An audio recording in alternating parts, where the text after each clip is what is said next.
You are listening to the FCF Leadership Podcast. This podcast has been created to help you connect and achieve your destiny as a leader. For more information, visit our website at fcf.org.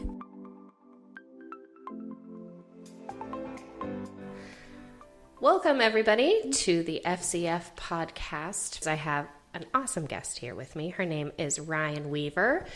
Hopefully you have seen our new website, fcf.org. She is the designer behind it, and we wanted to get to know her a little bit better and then help give you guys some insights of either changes you should make to your website, or if you're in the process of building a website, some tips for you to keep in mind. So, Ryann, let's get to know you a little bit better. Okay. I've known you for a number of years. Yeah. How long ago did you move to Tulsa? I moved, this will be my 10th year, back to Tulsa. So, Okay. Yep. So, and you came from California. I did. I moved here from Santa Barbara in Los Angeles. Awesome. I was working for 2 churches out there as a worship leader and moved back here. And you came here to go to Rhema? No. Actually, I graduated Rhema in 2004. Okay. I moved back to help with the Prayer and Healing Center. Oh, neat. With Miss Leanne. So, yeah, Love I moved that. back to kind of help in that capacity and ended up staying and meeting my husband. So how did you get into, I mean, you have a praise and worship past. Obviously, you're a pretty creative person. Mm-hmm. So how did you get into graphic design? I have always had arts kind of as a secondary thing in my life. On the side, I did art in high school, and I've always been artsy. But I was working in an administrative field in a church, and our graphic designer quit. Oh. And so I was put in a place where it was like, okay, we got to figure this out, because there was things that needed to be created and designed. And so I just kind of took it and run with it, and I loved it. I really did. It was something that I didn't realize was on the inside of me at the time. So it was cool to kind of pair my church background with my ministry and arts background together. That's so, neat. Yeah. So do you specialize in church website development or just business, or do you have a specialty? I started doing graphic design first. That was kind of what forayed me into it. After I had my second child, I quit my job and decided to stay home with him, because it was just honestly practically easier just to stay home with him.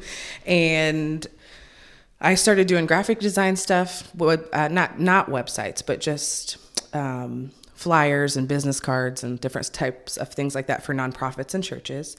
And then it just kind of snowballed. And so now I kind of do a little bit of everything for all different types of businesses, both secular and ministerial, nonprofits that are not necessarily ministry based. And then the website door kind of opened, and just kind of been walking it out. And I have to say, on our end, building the website, you made it so easy. I didn't have to micromanage. Like, a lot of times when we think about a website, we view this giant undertaking of all the details that go into it, and it can be that way for sure. But you made it so easy for us. I just gave you content, and you came up with what it is. And it's beautiful. And you gave so many great opinions, and I honestly think it's because of your ministry background, working with different churches, and then obviously being a user of church websites. You know what works, what doesn't work. Yeah, I think after time being in church and working on the back end of a ministry, you start to see different things and hear feedback both from church people and non-church people, really, about what works, visitor feedback, things like that, that really helps shape a lot of that and makes it a lot easier of a process in the long run to build church and ministry websites specifically. I think when it comes to designing a website, it is always easiest if, as from you guys' side, you had all of your stuff together, pretty much a general idea. You don't have to have all of the specifics, but having your content ready to go, or having an idea of what you want to accomplish with the site, and then working together with that feedback and with the history and experience together, kind of working together to create a good product. Right. So ours, we had just launched a new one like a year and a half ago, a little bit over a year and a half ago. And we were stuck in this in-between stage, because the website we had previously, it was really for only our members. It was not new user friendly at all. New people couldn't find anything on there. It was very repetitive, so we had it redone. And there were just a lot of things that we realized afterwards didn't work for us. And so that's why we decided to go for another new website. Our focus was to make it as user-friendly for our current members, but then also as user-friendly for new people. We had to look at it through fresh new eyes, and a lot of the research that I had done before I even talked to you was talking about that. You want to draw new people in. So the easiest way to do that is by making it as simple as possible. Yeah. Which is why we have it the way it is now. Absolutely. It's as simple as we could make it. I forget the statistic, but what basically it was saying is that people will visit your website far before they're ever walking in your front door, essentially. Right. So really your website is your front door. Exactly. So for anyone really around the world. So the cool thing is that we have access to this awesome opportunity to reach people and really bring them in a front door. Essentially, it's an electronic front door, but give them a picture of who we are, what we do, what it is that we're here for. What is our purpose? Right. So from a ministerial standpoint, from a church standpoint, what an awesome tool we have. It's amazing. We look so often at websites as a negative thing. You know, we had so many conversations if we should even have a website, if we should just do an app. I guess I'm an old soul. I'm 31, but I do not like apps. I think they are annoying and I can't find the information that I want on them. Agreed. So, which is why I like the websites. Because anytime, like if I go to a website and it gives me the mobile version of the website, I scroll down to see if they'll give me the full version, because sometimes they will. Anyway, we had lots of conversations about those, not you and I, but us as a strategic planning team. Like, do we do an app? Should we do an app? Maybe down the road we will. But right now, the website is the perfect thing to start with. So that's what we wanted to talk to you guys about today. Ryan's going to give you 3 to 4 like key things that you need to have on your website to draw new people in, but then also make it user-friendly for your current members. So Ryann, what's your first tip that you have for us? I would say make it user and visitor friendly. Right. And meaning that know your audience. If you're not just gearing, if you're a church, you're not just gearing to your congregation. You also need to think about people who have never stepped foot in your church, what it looks like to them. Look at it through their eyes. So whether that be how you're communicating via the text that's within your site. So if someone is not a church person, what is that going to read to them? Is it going to make sense to someone who doesn't have a church background? I think that's really important. Right. I think a lot of times we get caught in the Christianese world of church, which I totally get. It's culturally normal, I guess. But then you have someone who comes from a non-church background. They're like, I don't even know what that means. What does this mean? Right. So I think it's good to be very straightforward and clear, concise. But I also think it's super important to have things like tenets of faith, things that are specifically geared towards church people who have grown up in church or have their, what me and my husband call our non-negotiables, you know, so that way, like if we're looking for a new church, I'm going to look at their tenets of faith because I want to see where they stand with the baptism of the Holy Ghost or healing or whatever. And you can tell from someone's tenets of faith kind of where they are on those subjects. So I feel like recognizing both ends of that spectrum in life are super important for someone who's visiting. I also think it's funny how often websites do not have your pertinent information. So I noticed that. The other day I was on a church website and their church name was nowhere to be found. Right. They used a small branded logo in the top left, but there was no church name. There was no church name on the bottom. There's no church name anywhere. Now, I obviously clicked on it. I went to their website because I was looking for something, but I thought that's funny that there's no church name on it. There's also a lot of people forget to put their service times, service locations, not just your mailing address, like sometimes they're separate. Having all those things easily accessible and very visible, whether it be on that front page scroll or whether it be on a tab that specifically says like our information or service information or whatever. So that way, again, someone who's visiting your church or who's never been there can get there and feel prepared and ready for service. I think it's also important to have like kids information, I was just things about like to that. bring that up. Yeah. So, I'm a young parent, so I always like to have the kids' information as much as possible. A friend of mine was baptized this last weekend, so I went to her church to watch her be baptized, and I realized the weirdest thing happened to me. I realized I had no idea where their kids' church was located. Yeah. I never saw any signs for it. Mm-hmm. Now, the greeting team was so awesome. They were amazing. But then I thought, wait, where do these kids go? Because I saw kids coming in, but I never saw any signs, no overhead signs, no nothing. I haven't gone to their website yet to check that out. But giving kids information is so important on the website. It brings parents a peace of mind, even possibly showing pictures of what a classroom would look like. Yeah, what to expect.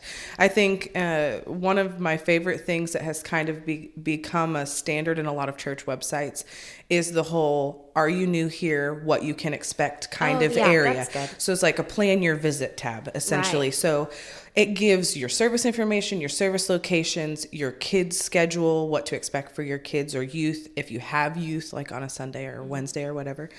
And then sometimes even maps. A lot of times churches have like blueprinty type maps, and it's very easy to recreate a map in a more user-friendly manner. Just have it on your site so that if someone pulls it up, they can say, okay, I know that when I pull in, park here is, whatever, the kids are over here. It just gives them peace of mind walking through the process. Again, especially if they're new, especially if they've never come to church or been in a church environment. I feel like because I also am a young mom, a lot of times I'm meeting with parents who say, I would love to go to church, but it's super intimidating because I haven't been to church, but I want to get my kids in church. Like a lot of times the kids is going to be the draw to get the parents in. And so the easier we make it for them and the less intimidating and scary it is for a new person, the more apt they are to stay. So I think that's super important. That's good. Yeah. What's your next tip?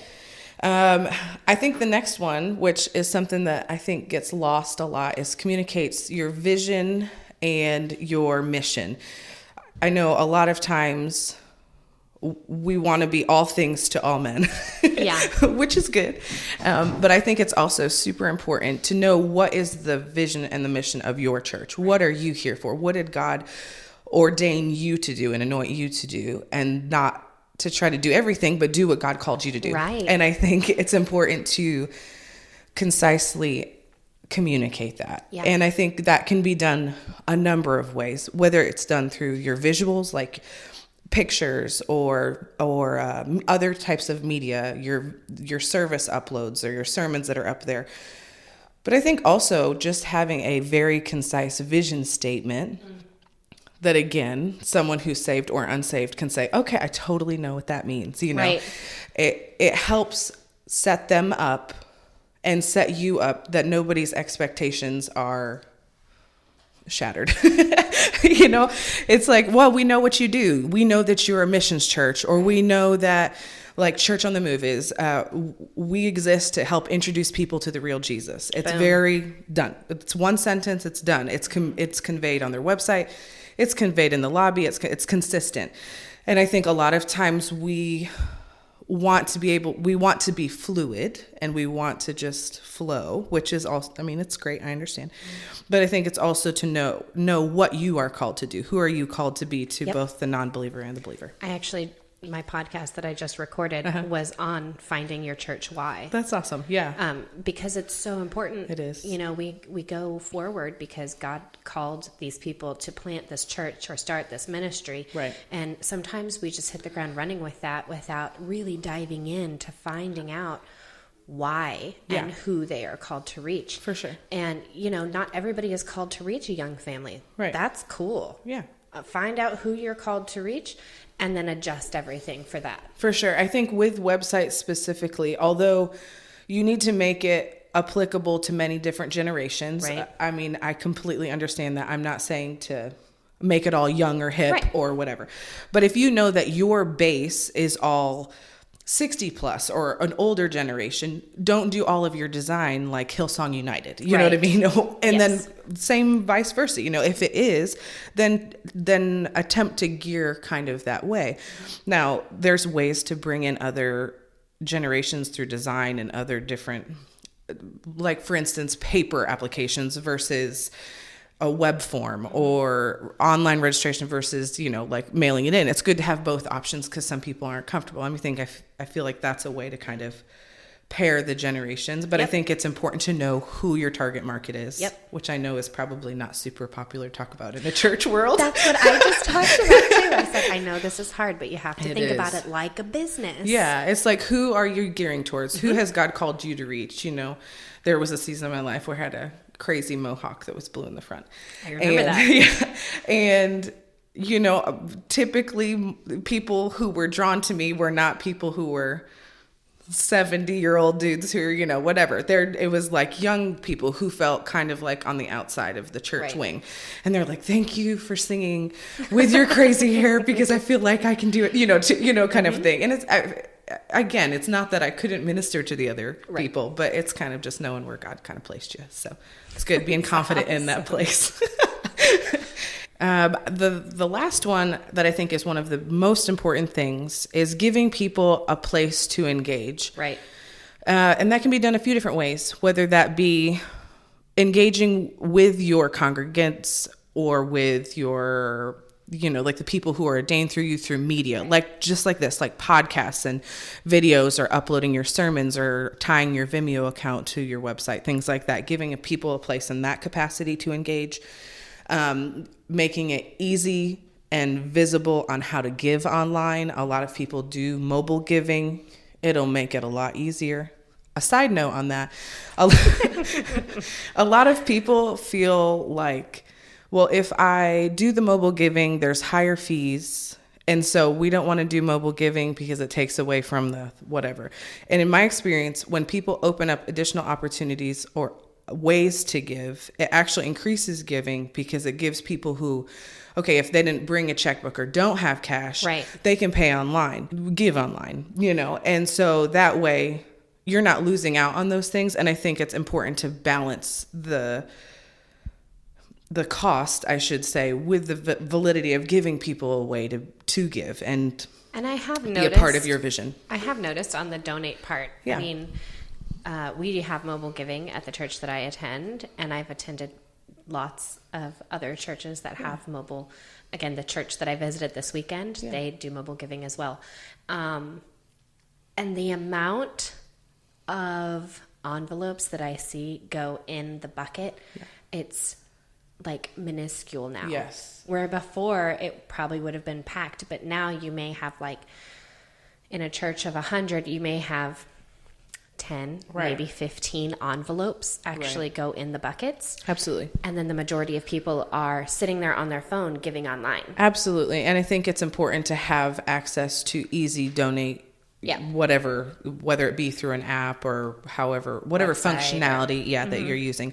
Another place that people can engage is showing people how and where they can volunteer and giving them the opportunity to sign up. So whether that be in your children's department or greeting or whatever that capacity is that they want to serve in, but showing them this is where you can serve, this is how you serve, this is how you sign up, making it very easy. I think people get, again, intimidated by the process of involvement and don't really know where to start. So again, if you have like a hub for it on your website, it makes it easier for people to kind of see where to go and how to do it. Yeah. Also, from like a service standpoint, it makes it a lot easier for a pastor to say, hey, jump on the website, click the volunteer tab. All of our things are there. Yeah. Volunteer online. And then you don't have to have like 700 different instructions from a pulpit.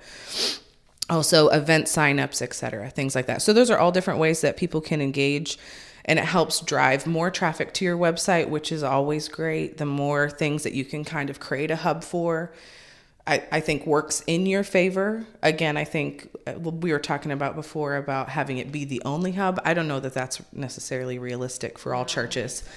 But I think that it does help, because then people know. I know that I can get that information on the website. Centrally located Absolutely. in one area. Of course, they can go to different areas to get different information. For sure. But having it available where they can access it at any time, not just while they're at the church. 100%. Totally agree. Because a lot of the small churches, pastors give out their cell phone numbers and things like that. And so they'll get texts from people asking questions, and we want to try to avoid that as much as possible for pastor burnout purposes. Absolutely. It should be well thought out and planned. I think another thing just to understand in the website process, just like what you guys walk through, is there are times when once you get the website up, you realize this is not realistic, like this portion, or we need to tweak this.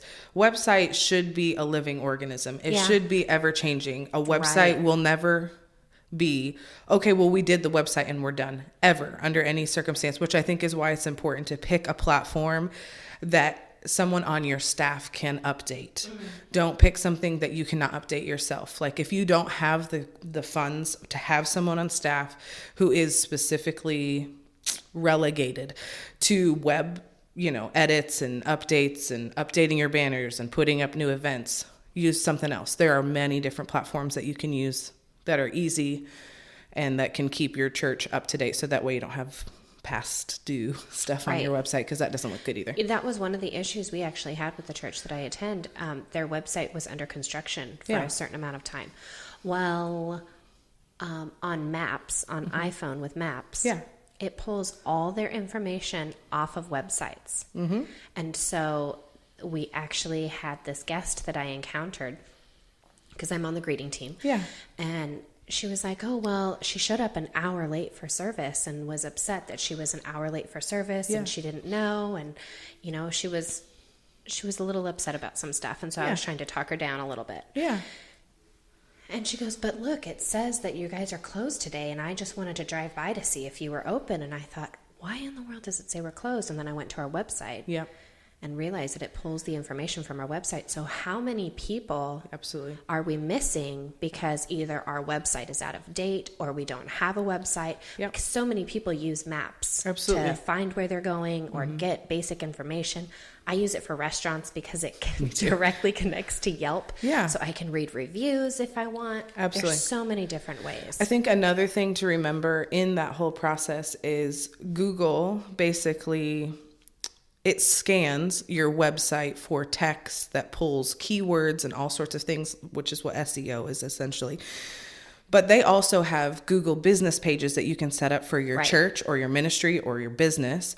And all of that information, if they match, will give you better SEO. So your times and your phone number and your website and your mailing and billing address, as long as they all coincide, it works in your favor. So if you change something, always go back to your business page. If you don't have one, I would thoroughly suggest that you go on. It's free. You just set it up through whatever Gmail account you have, but it's a Google business page. And just set it up. Say, hey, this is my church. This is what we do. This is when the email, or this is our email, website, etc. And it will help promote your business for free, essentially. Oh, that's great. Yeah. Ryan, why don't you give us your contact information just in case somebody wants to contact you to help them with their website? Yeah, absolutely. My website is Ryann Weaver, RYANNWEAVER.com, or you can call my cell phone at 310-904-8280. Awesome. Ryan, thank you so much for everything you've done for us. Thanks for having me. I really appreciate It's been fun. Everything you do. Thanks.